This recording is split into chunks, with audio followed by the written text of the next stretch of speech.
also like to welcome my old boss, His Excellency Mr. Khalid Al-Faleh, who was my first boss when I moved from Boston to Saudi Arabia. My first project and my first boss at Aramco was His Excellency Mr. Khalid Al-Faleh. So my current boss and my old boss both are present here. I'd also like to welcome all of my current friends, my cabinet members, my friends, General Saab. I'd also like to welcome my new friends, particularly His Excellency Mr. Ibrahim Al-Mubarak. Thank you very much, the entire delegation, for visiting Pakistan. I have worked with many of you in the past in Saudi Arabia, so it's wonderful to see you again in Pakistan. When I used to go there, I used to feel that's my second home. Now that you are here, I'd like to welcome you to your second home. There is no doubt that we've had historical ties. Saudi Arabia is one country which has been Pakistan's ally forever. No matter how you cut it, you look at it economically, Saudi Arabia has been there. You look at strategically, Pakistan and Saudi Arabia have both held their hands. You look at it socially, our countries don't go as far back as our cultural ties. It spans over 1400 years. Nothing goes deeper. So, if Pakistan was to pick one ally, who would it be? One. It would be Saudi Arabia, the kingdom. And that's that. And that about says it all. We historically have had these ties in traditional areas. We've had formidable friendship. Now we will like to transition from formidable friendship to a journey of growth and development and become partners. We historically have been thinking about safety, and nothing is more precious to a Muslim and to Pakistanis than our two holy mosques. And every Pakistani, all 240 million of them, would shed their blood in us without thinking, without blinking, for the safety of the two holy mosques. But now we will like to define this in terms of security 360, in terms of food security, in terms of economic security, in terms of energy security. So we want to make this transition. We've been exchanging, trading forever in our domestic markets. But there's a big revolution brewing outside globally, and we'd like to plug jointly into now these global value chains. And so far, we've been producing a lot of commodities, and Saudi Arabia has a lot of exposure to the oil economy. But out there is an industrial 4.0 revolution going on, for which both countries are ready. And we'd like to join our hands and move from where we are to this new destination. And ladies and gentlemen, what all I have said, it ties in very neatly with the grand vision of His Royal Highness, the Crown Prince. Seamlessly ties into it. If you look at the kingdom's vision, what do you see? You see growth. And when you look at Pakistani economic vision, what do you see? You see exports. So growth in Saudi Arabia, exports from Pakistan, they tie together. That's our journey. What else do you see? You see resource-intensive clusters and energy-intensive clusters in Saudi Arabia. And what do you see in Pakistan? Employment-intensive cultures. What do you see inside Saudi Arabia? A drive towards innovation, a drive towards diversification, a drive towards new technologies, new business models. And what do you see in Pakistan? A big thrust towards productivity. Everything that we're doing in Pakistan is about productivity. So when you put these things together, you see a natural synergy. We want remittances, you want indigenization, you want technologies. We have a lot of people, we have a lot of technology, we have a lot of engineering schools. It's all going to come together. In terms of your second thrust, a vibrant society, the values, the culture, the synergies. I think the only difference that you and I have, you and us have, is the thobe, and I have one at home. I was just telling His Excellency. So there you go. So behind the thobe, we are the same people culturally. You want Islamic values, we want family values. Our family values are what values? They're Muslim Islamic values. It's the same thing. You want a certain kind of vibrant cities.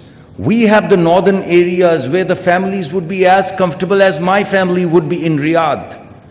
So bring your families, go to these mountains that we just showed in the video, and that would be the cultural exchange, that would be the societal exchange, the vibrant society, a new fabric that we can jointly weave.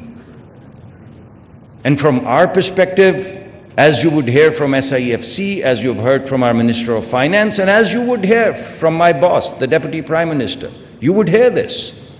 We are going to cut through the red tape and lay out a red carpet. That's our theme.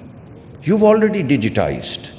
You're already creating a digital ecology.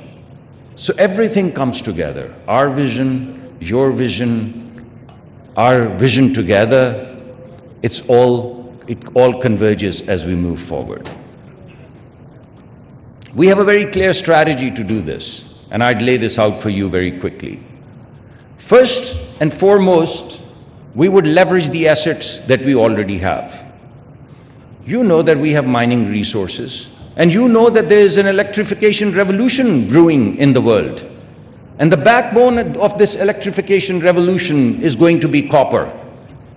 And we're probably the 6th or 7th richest country in terms of copper. And there's no electrification revolution without copper. And you have the biggest clusters in Saudi Arabia. You take this raw material, you smelt it, and we jointly move it downstream, and we've all plugged into this great revolution of electrification. So we leverage. You have the world's largest resources of crude, and we have a growing population and a stable economy which is poised to grow at 4 to 5%. So all of these crude resources we can lock into, from crude to chemical, from crude to liquids, a great opportunity. And you are digitizing, not just within Saudi Arabia, but creating a global footprint in terms of artificial intelligence, in terms of machine learning. And what do we have? We have engineering schools. We have more engineers than we can accommodate at a price which is unmatchable across the world. So we leverage these resources together to plug into global value chains. That's our first strategic thrust. And we open up new markets. In order for us to open these new markets, to build this economic highway, we need infrastructure. We need road infrastructure, we need rail infrastructure, we need port infrastructure. And what is the expertise that Saudi truly, if you look at, I always tell people, you go to Saudi Arabia, the kingdom, and you would see a revolution of capital investments the world has never seen. If you look at the transition of the kingdom over the past 20, 25, 30, 35 years, the history of mankind has never seen any revolution of infrastructure like the kingdom has put together over the past few decades. So with that kind of expertise in infrastructure and this kind of need of infrastructure, you put this together and you get all the answers. So we have the infrastructure both to unleash our mining resources, but also to tap into new Central Asian markets. A whole new economy which is sitting out there. And finally, as I mentioned, we've already moved towards security, and you would see through the day, through the course of the day, you would see food security, you would see health security, you would see pharmaceutical investments, you would see joint programs, physician exchanges, educational exchanges. So you're going to see all of that, what I call 360 security. And we've already spoken about the culture. These are the 13 strategic sectors that Vision 2030 has highlighted. And right now, all of the programs that we are putting together, They would seamlessly plug into the sectors that you've already highlighted. We want to build synergy. So you would see today that we've already highlighted 7 to 8 sectors, and we have 35 value propositions in these sectors that you've highlighted. So we're putting in front of you things and directions in which you already want to go. Nothing new. And these are exactly the sectors, whether it be healthcare and pharmaceuticals, whether it be financial services and the role that we can play in terms of back end, whether it be consumer goods and retail. Right now, when you look at Neom City or when you look at other grand projects, what do they need? They need construction materials. And when you walk into the northern areas of Pakistan and you see mountains, what do you think these mountains are? These are construction materials. They're granite, they're marble, they're all construction materials. And finer construction material than you would get from Italy at a price which is a fraction. So businessmen sitting here, they know exactly what to do with that. And that's exactly the direction in which we want to go. And this is the criteria, Your Excellency, based upon our last conversation. And based upon the conversation you have seen from our finance minister and what you're going to hear from my boss.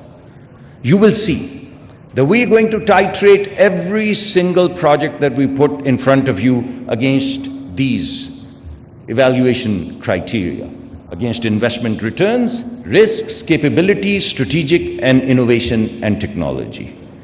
And in the teasers that we've put together, and you have the booklet, you would see the first cut of these evaluation criteria. You will find the high-level information on every value proposition. You'd find elements of these criteria in the teaser. And when our businessmen and your businessmen, they join hands and they sit together and sign NDUs, you would begin to see the details of all of this information. These are the projects. You have the teasers. I'm not going to spend a lot of time on them, but all of these areas are the areas that you've already highlighted in Vision 2030. Our success, your success, jointly together would bring about a revolution. And I'm confident that we'd be able to participate in it and make a success of it. And in order to make a success of it, as our Chief of the Army Staff yesterday also mentioned, we've put together SIFC. When we say from red tape to red carpet, what we mean is SIFC. What used to happen in a year now happens in a month. Very soon, it will happen in a week. We've put together a strategy which is going to de-risk you. And right now, we've hired the best-in-class people to take these ideas, to take these teasers, and make them very detailed value propositions through process of due diligence and business plans. I'm sure we'll succeed, but only if you hold our hands. Thank you very much for your attention.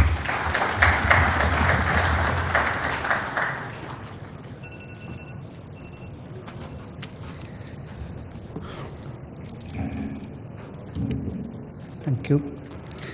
Thank you very much, Excellency, and Excellency Musaddik Malik, for your enlightening views.